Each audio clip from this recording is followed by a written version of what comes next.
यह कहानी सास और बहू के रिश्ते पर आधारित है, जो समय के साथ न केवल संघर्ष बल्कि गहरे समझ और प्रेम में बदलते हैं।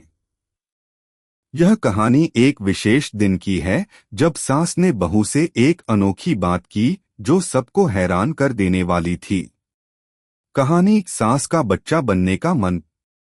किरदार। सास विमला देवी एक सशक्त, समझदार, परंतु कभी कभी बच्ची जैसी मानसिकता वाली महिला। बहू राधा एक समझदार और प्यार से भरी महिला, जो सास के साथ अच्छे रिश्ते बनाए रखने की कोशिश करती है। पति मोहन राधा के पति, जो कभी कभी दोनों के बीच के रिश्ते को समझने की कोशिश करता है।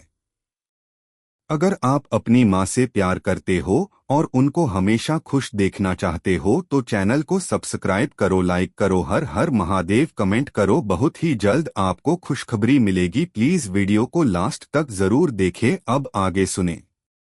अध्याय 1। अनोखी इच्छा। एक दिन घर में हलचल थी। विमला देवी अपने कमरे में बैठी हुई थी और राधा रसोई में काम कर रही थी। अचानक विमला देवी कमरे से बाहर आई और राधा को बुलाया। राधा, विमला देवी ने आवाज दी। राधा तेजी से रसोई से बाहर आई। क्या हुआ सासू माँ, आप आवाज दे रही हैं? विमला देवी मुस्कुराते हुए बोली, मुझे तुमसे एक बात करनी है। राधा ने चिंतित होते हुए कहा, क्या हुआ सासू माँ, सब ठीक तो है? विमला देवी ने हल्की सी हंसी के साथ कहा, राधा, मुझे लगता है अब मैं फिर से बच्चा बनना चाहती हूँ। राधा कुछ क्षण के लिए चौंकी। क्या क्या कह रही हैं आप सासू माँ? विमला देवी ने मजाक करते हुए कहा, हाँ, मुझे फिर से बच्चों जैसा ध्यान चाहिए। मुझे भी प्यार और लाड़ प्यार चाहिए। राधा को पहले तो समझ में ही नहीं आया, लेकिन फिर उसने हंसी में कहा, सासू माँ, आप तो बिल्कुल बचकानी बातें करने लगीं। लेकिन ठीक है, मैं तो आपको बच्चा बना दूंगी। कैसे? विमला देवी ने उत्सुकता से पूछा। देखिए, अब आपको पूरे दिन मेरा ध्यान रखना होगा। मैं आपको गाने सुनाऊंगी, लोरी गाऊंगी और आपको खिलौने भी दिलवाऊंगी, राधा ने मजाक करते हुए कहा। विमला देवी ने आंखें बड़ी करते हुए कहा, यह अच्छा आइडिया है। मुझे तो ऐसा लगता है जैसे मैं फिर से बचपन में लौट आई हूं। अध्याय 2। बचकानी हरकतें। विमला देवी और राधा की दिनचर्या अब कुछ अलग हो गई थी।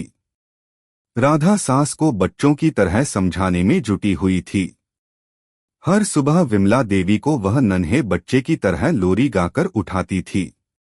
सासू माँ, उठो उठो, सूरज का सितारा चमक रहा है, राधा गाती हुई आई और सास को उठाने लगी। विमला देवी हंसी में लौटते हुए बोली, राधा, यह क्या तरीका है जागने का? अब सासू माँ, आपको तो बच्चों की तरह ही तो सुलाना है। क्या हुआ, बच्चों के जैसा मन नहीं कर रहा? राधा हंसी के साथ बोली। दिन भर सास अपनी बचकानी हरकतों में उलझी रहती थी।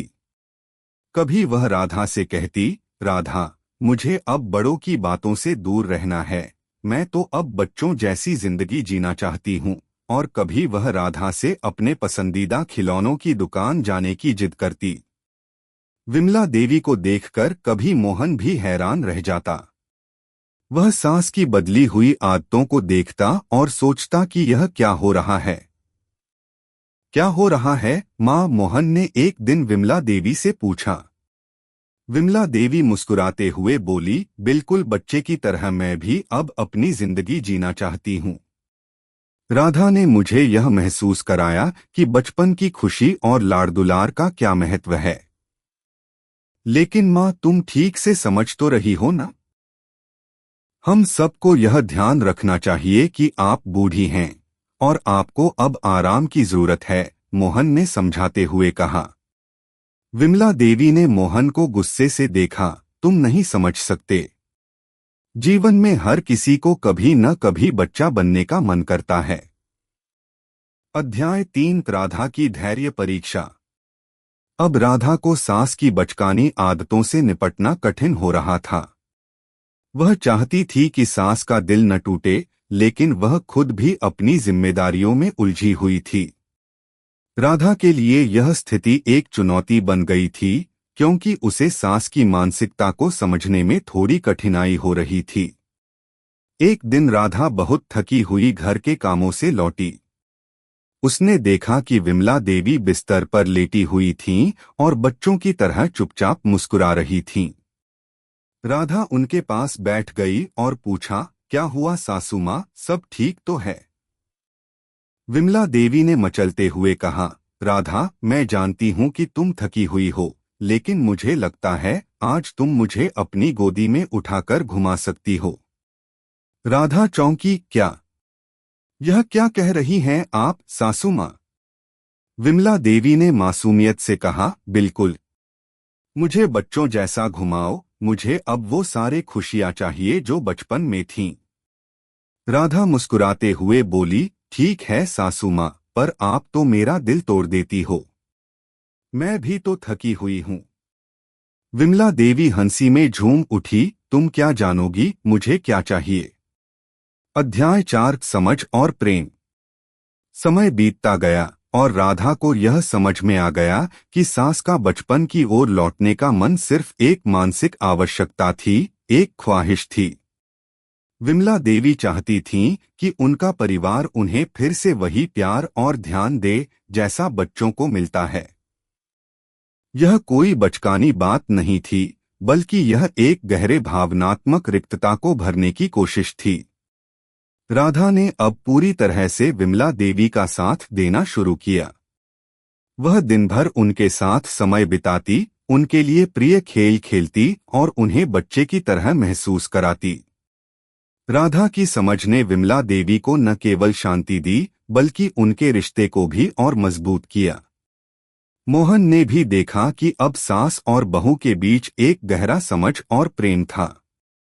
विमला देवी के अंदर की बच्ची को स्वीकार कर लिया गया था, और यही वह बदलाव था जो परिवार में एक नई ऊर्जा लेकर आया था। अंतिम शब्द। यह कहानी हमें यह सिखाती है कि किसी भी रिश्ते में समझ और प्यार से काम लिया जाए तो जीवन में खुशियां आती हैं। सास और बहू के रिश्ते में भी बहुत कुछ ऐसा है जिसे हमें समझने की जरूरत है। कभी कभी हम बचकानी हरकतों में उलझ सकते हैं, लेकिन जब तक हम एक दूसरे का साथ देते हैं और समझते हैं, तब तक रिश्ते मजबूत होते हैं।